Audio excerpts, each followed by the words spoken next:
Hello and welcome back to the channel. In today's video, I'm going to be going over 7 martial arts myths, things that are commonly believed that are just not true. I'm going to be coming at this from my personal experience as a karateka, so my martial art is karate, but this applies to all martial arts. So there's going to be a few controversial ones in here that some of you may disagree with, but these are from my own experience and from others I've trained with. So the first one, and probably the most problematic one, is that people think that a black belt makes you invincible or it makes you the ultimate fighter. A black belt is, whilst it is a nice achievement, a nice stepping stone and a nice milestone to reach, the black belt is just another level. A black belt doesn't make you the best fighter there is. It's just a step along the way. For most dojos, it takes 4, 5, 6 years to get a black belt in karate. And karate, as we know, is a lifelong pursuit. So there's so much more to learn after the black belt. But the black belt gives you the fundamental, the basics and the movement patterns in order to better prepare yourself for a situation. However, it doesn't make you invincible. There's a lot more involved in fighting and self-defense than simply getting a black belt. Delivering techniques and stuff is one thing, but having the mindset to be able to fight and to be able to defend yourself is a different thing completely. And also self-defense and martial arts are not exactly the same thing always, because martial arts rely on 2 people consensually fighting or sparring a lot of the time, whereas self-defense is kind of against your will. You're defending yourself and you have to get out of a situation and you weren't prepared to get into that situation in the first place. Entering a dojo, bowing at the door as you come in and onto the mat, and sparring with a partner that you've agreed to spar with is a very different situation to being outside in the street and being attacked by surprise. So again, as much as it's a nice milestone to reach, the black belt is simply just a step along the way. Second myth, and the one that I've addressed quite a few times on my channel here, is that weight training and martial arts don't go together.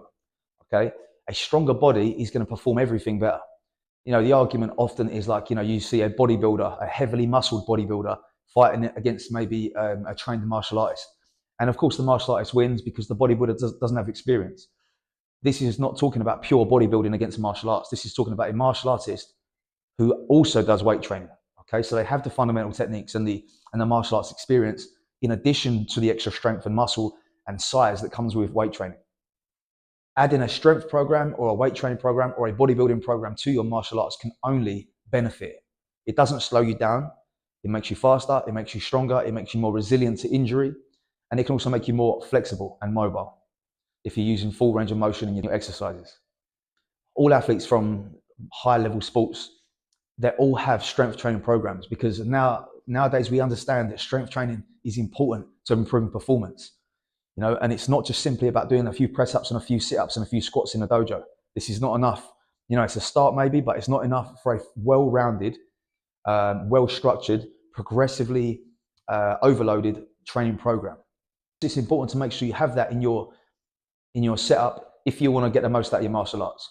If you're just doing it purely as a hobby, a few times a week, then of course it doesn't matter. Just stick with the martial art and enjoy what you're doing. But if you want to take it to the next level, strength training is going to really accelerate that progress.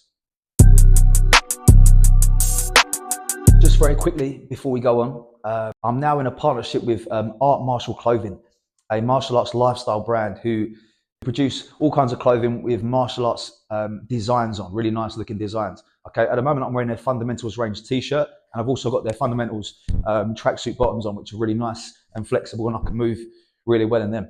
I'm going to put a link in the description of this video with a discount code. So if you want to check that out, take a look after this video, just click on the link and it'll take you through to see all the stuff they've got. So number 3, and probably quite a controversial one.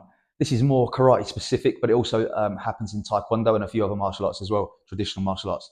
I posted a short video on the channel about hikite, which is the pull-in hand that we make when we're punching. So you'll see often, one hand going forwards, one hand coming backwards. And I said that the pull-in hand is for gripping and pulling your opponent. And of course, there was lots of comments from people saying, no, it's not that.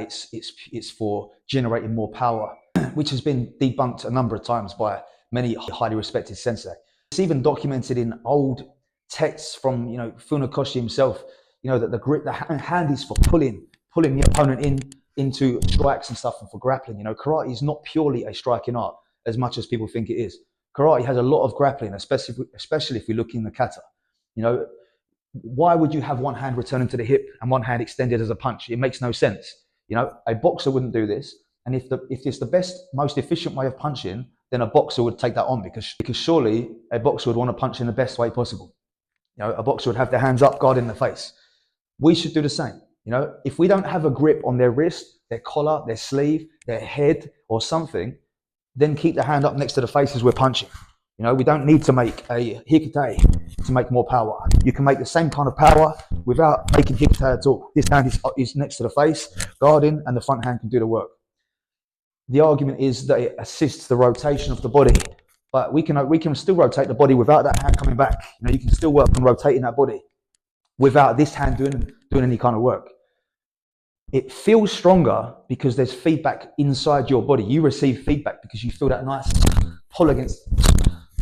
You get that nice pull against the body where you feel some feedback and you think, oh, that feels very powerful. But I don't want to feel the power in myself. I want the power to be transferred into them. I want them to feel how powerful it is, not myself. You know, so of course it feels nice to make that kimei and that nice sound and feeling against the body. But really, I want it to be transferred into them. So if I've not got a grip on them, I want to throw a punch with my hand, covering my face. Yeah, hip, shoulder, foot, the floor. We can still press through as we normally would do, but I don't need to drop that hand into hikite. You know, it's in the name. It's literally called pulling hand. It translates to pulling hand. So it's about gripping, pulling your opponent off balance. You know, like judo pulls. You know, Kazushi Waza, pulling someone off balance. We should be thinking about that in terms of our application of our techniques, and not thinking about power generation with that hand pulling back. I'm sure there'll be many comments disagreeing with me, and let's hear it. That's fine. We can discuss it in the comments, but just try it for yourself. You know, get a bag, get a partner with a shield or something, hit it with the hand covering the face, then hit it with the hand pulling back to the hip, and see if there's any difference. Even if there is a difference, even if there is a little bit more power by pulling the hand back to the hip, the risk of me getting caught whilst I'm punching is not worth the extra power anyway. Even if I get 10% more power pulling my hand back to the hip when I punch, I still won't want to take that risk. I would rather lose the 10% in power and keep a cover next to the face. It makes more sense to me to have a cover, you know, because it doesn't matter how powerful your punch is. If you get caught on the way in, you're not landing that punch. Yeah, so I like to think, if there's nothing in this hand, leave it where it is. Yeah, if you have a grip, okay, then we can pull and manipulate the opponent this way, but keep your head protected. Okay, a little bit of a lighter one now. So the next myth, and I don't know if it's even really a myth as such or a bit of an urban legend, but there used to be, at least, people would used to say that you have to inform an attacker that you're a black belt or that you're trained in karate before you defend yourself. This is, of course, absolute rubbish. You know, I don't know how that really originated, but if you're going to defend yourself, you have to defend yourself, you know, and telling them that you're a black belt is not going to de-escalate the situation at all. You know, for a start, if you do have the opportunity to talk to somebody before they're attacking you, you want to try and de-escalate in different ways. But certainly by giving them away, the idea that you're trained and can handle yourself is probably not good to do necessarily. You know, if you're attacked, you have to react with a trained response that is reasonable, that fits the law. But of course, the most important thing is to go home safe. You know, I used to hear it quite a lot. It's a silly one and has no backing as far as I'm aware, not in the UK anyway. Okay, myth number 5 is that you have to be young to start martial arts. This couldn't be further from the truth. And in fact, I generally prefer my students to start a little bit later because they have a better understanding from the very beginning. You know, I don't really take children from 4 or 5 years old as such, because they're just not mature enough to understand the concepts that we're trying to teach. And also what happens then is often the kids start early and they kind of burn out by the time they're 8 or 9, and that's it. You know, their karate's finished. They move on to something different. Whereas if they're a little bit older, they can kind of want to do it themselves rather than being, you know, taken by or influenced by mum and dad. And they can enjoy it, you know, they can understand what they're doing and they can build a better foundation as a result of that. But a lot of my students have started as adults, you know, in their 30s, 40s, 50s even, and have gained a hell of a lot from karate. If you're considering starting karate or a martial art, regardless of age, there is never a wrong time to start. You know, you'll never be younger than today, so just get going. Try a class out, try a few classes out, see what you like, and you know, you'll 3-4 months time, momentum will be taking over, and you'll be on your way. Number 6 is closely related to the last point, actually, that you have to be very flexible to be a martial artist, or you have to be very flexible to be good at martial arts. This is also not true. You know, of course, it helps to be flexible and to be able to do the splits and all this kind of thing. But karate and most martial arts, in fact, all martial arts, are not about kicking high, you know, flashy high kicks. The most effective techniques are techniques you can do without a warm-up.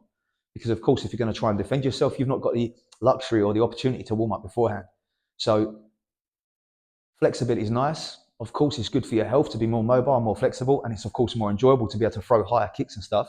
But absolutely not essential to be able to throw those kind of kicks. You know, low kicks, you know, stamping kicks into the legs, groin kicks, snapping kicks into the groin, knees, elbows, all this kind of thing. Close range stuff is the most effective stuff. Yeah, so don't worry about doing the splits. I can't do a full split myself. I've never been able to get all the way down to the ground, you know, very close, but not completely down to the ground. Different people's hip structures are different.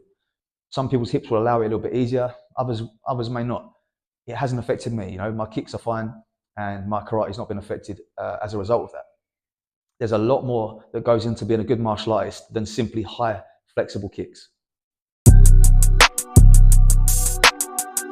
And the final point is that martial arts is all about fighting. Okay? It's not all about fighting. Of course, it is based in fighting techniques and strategies and concepts, but there's a lot more to it and a lot more to be gained from it than simply just being able to fight. You know, if you want to just be able to fight, you could just all meet up with a group of people and fight each other for an hour, a few times a week, and you know, you'd get pretty good at fighting. There's a lot more to it, especially in the traditional martial arts. You know, through the development of, you know, training technique and kata and the respect that comes with it. It has a lot more benefits than simply just learning to fight. If we are training, say, 3 or 4 times a week in karate for your entire life, and all you're doing it for is to prepare for somebody to maybe attack you one day, or to maybe, you know, have a fight, then it seems like quite a wasted life, really, doesn't it? You know, if you're constantly paranoid about getting attacked, maybe there's different things you could do to sort of prevent that, rather than dedicating your entire life to training 4 or 5 times a week in karate. You know, of course, training in a martial art and having the correct approach to training is going to increase your chances in a self-defense situation or in a fight. But there's so many more benefits to be gained from training in martial arts over a long period of time. I said earlier, you know, the mobility, the mental side that comes with it. You know, confidence, like self-confidence, self-belief. You know, achieving things periodically can do wonders for your confidence. The social side, you know, meeting other people, having time to yourself, because a lot of people are just going to work, coming home, going to work, coming home. You know, having something else in your life that you can kind of focus on and escape from that kind of life is also really beneficial mentally. You know, the exercise benefits that we all know, you know, better cardiovascular health, better muscular strength and endurance, all these kind of things make up the whole of martial arts. You know, so martial arts is of course about fighting, but it's about a whole lot more as well.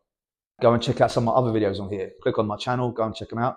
Again, check out the Art Martial clothing brand. Maybe get yourself something or somebody else for Christmas. That discount code and link will be in my video description.